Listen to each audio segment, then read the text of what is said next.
Good morning students. आज हम लोग कक्षा 9 की विषय वस्तु में कल हमारा जो अभ्यास था संख्या पद्धति का वो कंप्लीट हो गया था। कल हम लोगों ने 3 सवाल लगाए थे।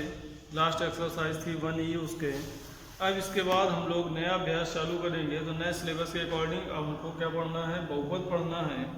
तो बहुपद की चर्चा करते हैं। बहुपद का मतलब क्या होता है? बहुपद अर्थात बहुत पद। बहुपद, बहु का मतलब होता है बहुत, और पद का मतलब अवयव या संख्याएं। तो ऐसे पद जिनमें एक या एक से अधिक चर और अचर बीजीय राशियां होती हैं वो क्या कहलाते हैं? बहुपद कहलाते हैं। तो बहुपद के बारे में आप पढ़ चुके हैं पहले भी, पिछली कक्षाओं में, कक्षा 9, 8 में, 7 में। तो उसमें हम 3 चीजें पढ़ते हैं: चर राशियां, अचर राशियां और बीजीय व्यंजक। तो चर राशियां क्या होती हैं? चर राशियां वे होती हैं जिनका मान निश्चित होता है। चर राशियां वे होती हैं जिनका मान निश्चित होता है।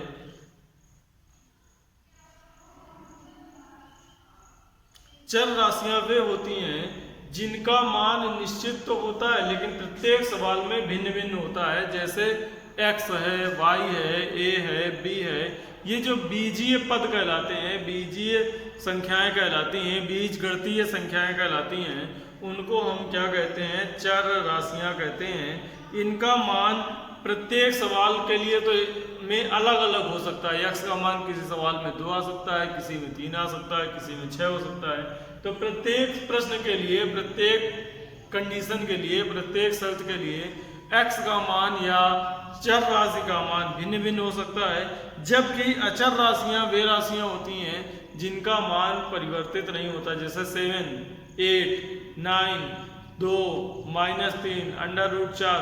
ये जो संख्याएं हैं, √5, √7, 16, 18, ये संख्याएं हैं, इनका मान सदैव निश्चित रहता है, किसी भी प्रश्न में परिवर्तित नहीं होता है, किसी भी सूरत में परिवर्तित नहीं होता है। 7 का मतलब 7 ही रहेगा, कहीं पर 6 के बराबर 7 नहीं हो सकता है। तो उसको हम क्या कहते हैं? अचर राशि कहते हैं। अब चर और अचर राशियों के योग, अंतर, गुणनफल, भागफल से जो राशियां बनती हैं उनको हम क्या कहते हैं? बीजीय व्यंजक कहते हैं। तो चर और अचर राशियों के योग या अंतर के रूप में जो राशियां लिखी जाती हैं उनको बीजीय व्यंजक कहते हैं। जैसे 3x + 9y, ये क्या है? बीजीय व्यंजक। या 2x² + 3x + 7। तो ये जो इस तरह की व्यंजक हैं, इस तरह के व्यंजक को क्या कहते हैं? बीजीय व्यंजक कहते हैं। इस बीजीय व्यंजक में ये जैसे 2 लिखा है, 3 लिखा है, 7 लिखा है, तो ये सब क्या है? अचर राशि है। ये x² है, ये x है, ये x है, ये y है, ये सब चर राशियां हैं। अब चर राशियों के साथ में जो अचर संख्या लिखी होती है ये वो उसका क्या कहलाती है? गुणांक कहलाती है। उसको क्या कहते हैं? गुणांक कहते हैं। जैसे हम 2 की बात करें तो x² का गुणांक 2 है, 3 की बात करें तो x का गुणांक 3 है, और इसका जो अचर पद है वो 7 है। यहाँ x का गुणांक 3 है, यहाँ y का गुणांक क्या है? 9 है। तो ये कुछ सामान्य चर्चाएं हो गई बीजीय व्यंजक के बारे में। इसके बाद बात करते हैं बहुपद की। तो बहुपद एक ऐसा बीजीय व्यंजक होता है जिसमें एक से अधिक पद होते हैं। तो ऐसा बीजीय व्यंजक जिसमें एक से अधिक पद होते हैं बहुपद कहलाता है। सामान्य तौर पर बहुपद को जो हम लोग प्रतिनिधित्व करते हैं उसको क्या लिखते हैं? px बराबर, बहुपद को लिखते हैं px बराबर a0 + a1x + a2x + a3,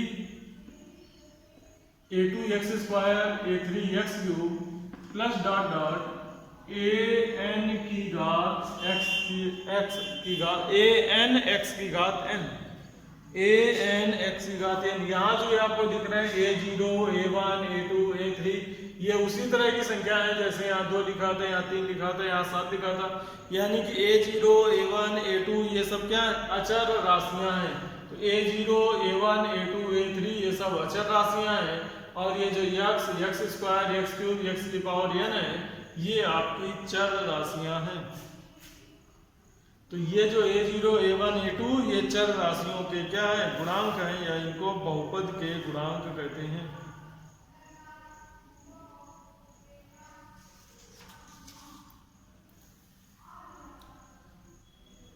अब बहुपद जो होता है इसको सामान्य तौर पर या तो घातों के बढ़ते हुए क्रम में लिखते हैं, जैसे एक घात है, दो घात, तीन घात, चार घात, बढ़ते बढ़ते n पर, या घातों के घटते हुए क्रम में लिखते हैं, दो घात है, एक घात है, शून्य घात हो गई। तो या तो इनको आरोही क्रम में लिखते हैं या इनको अवरोही क्रम में लिखते हैं। अब इनके प्रकार हैं बहुपद के प्रकार, तो पहले परिभाषा लिखते हैं बहुपद की, तो हेडिंग डालें बहुपद।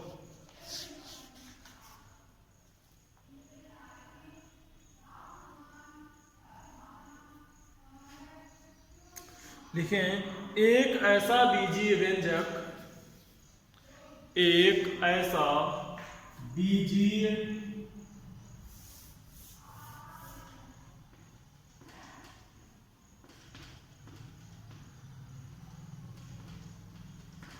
एक ऐसा बीजीय व्यंजक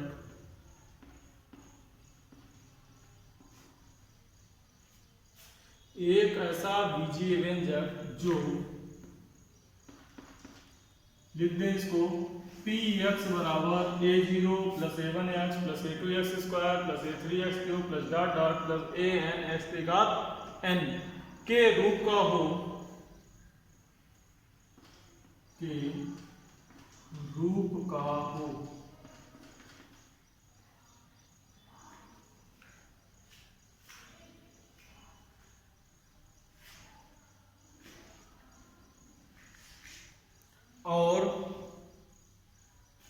और जहां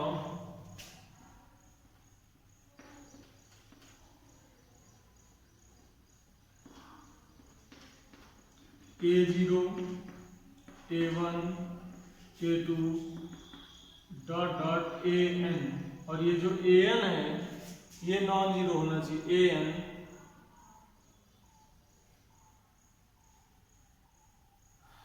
वास्तविक संख्याएं हैं, a0, a1, a2, an कैसी संख्याएं हैं, वास्तविक संख्याएं हैं, वास्तविक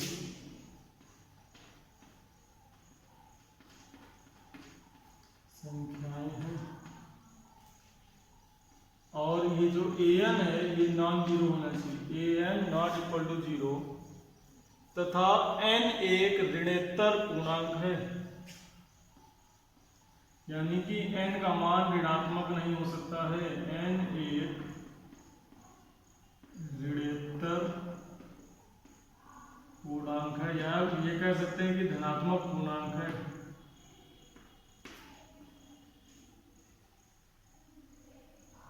वास्तविक संख्याओं पर बहुपद कहलाता है, वास्तविक संख्याओं पर बहुपद कहलाता है, वास्तविक संख्याओं पर बहुपद कहलाता है, वास्तविक संख्याओं पर बहुपद कहलाता है। नेक्स्ट हेडिंग लिखिए या एग्जाम्पल लिख लीजिए। एग्जाम्पल है जैसे बहुपद का उदाहरण,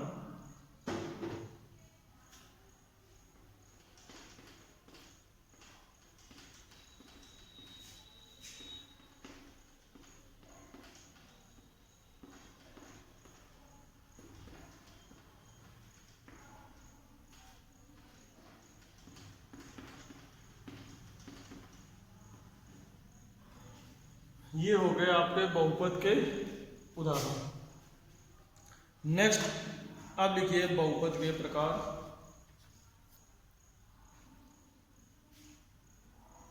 तो बहुपद के प्रकार में नंबर फर्स्ट पहला है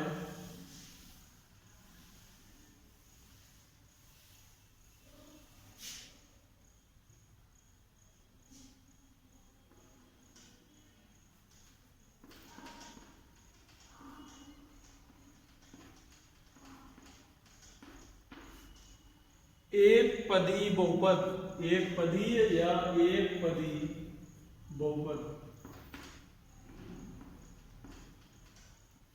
एक पदी बहुपद। नंबर फर्स्ट, ऐसा बहुपद जिसमें केवल एक पद होता है एक पदी बहुपद कहलाता है। ऐसा बहुपद जिसमें केवल एक पद होता है एक पदी बहुपद कहलाता है। तो हो गया पहली परिभाषा, ऐसा बहुपद जिसमें केवल एक पद होता है एक पदी बहुपद कहलाता है। जैसे 3x 5x², 7 -8x, इस तरह के जो बहुपद हैं इनमें सब में कितने पद हैं? एक एक पद हैं, इनको कहते हैं एक पदी बहुपद। नंबर 2, द्विपदी बहुपद। द्विपदी बहुपद किनको कहते हैं?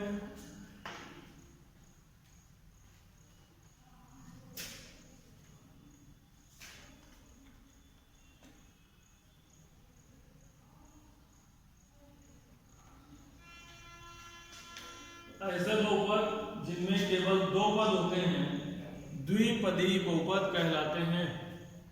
ऐसे बहुपद जिनमें केवल दो पद होते हैं द्विपदी बहुपद कहलाते हैं।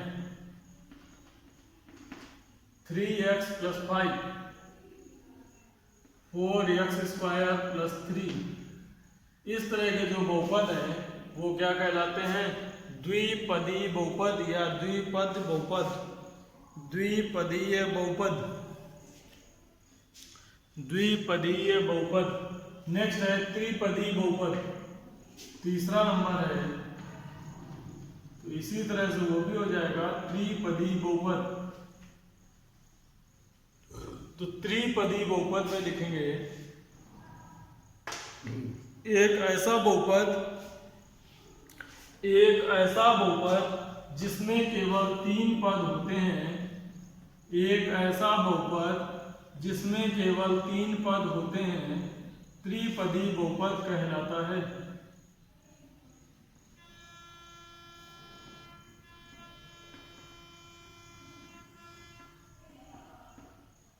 ये जो एग्जांपल लिख लें, 2x² + 5x + 6, 4y³ + 6y² - 7। तो ये हो गया आपका एक पदी बहुपद जिसमें एक पद हो, द्विपदी बहुपद जिसमें दो पद हो, त्रिपदी बहुपद जिसमें 3 पद हो। नेक्स्ट है शून्य बहुपद। शून्य बहुपद, तो शून्य बहुपद ऐसा बहुपद जिसमें सभी गुणांक क्या हो जाएं? शून्य हो जाएं। तो लिखें ऐसे बहुपद जिनमें सभी पदों के गुणांक शून्य होते हैं। ऐसे बहुपद जिनमें सभी पदों के गुणांक शून्य होते हैं शून्य बहुपद कहलाते हैं। ऐसे बहुपद जिनमें सभी पदों के गुणांक शून्य होते हैं शून्य बहुपद कहलाते हैं।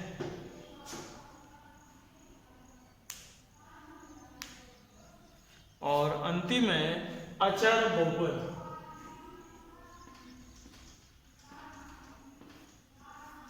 अचर बहुपद,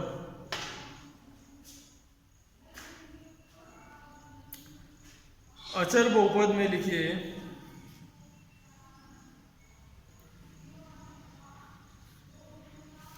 एक ऐसा बहुपद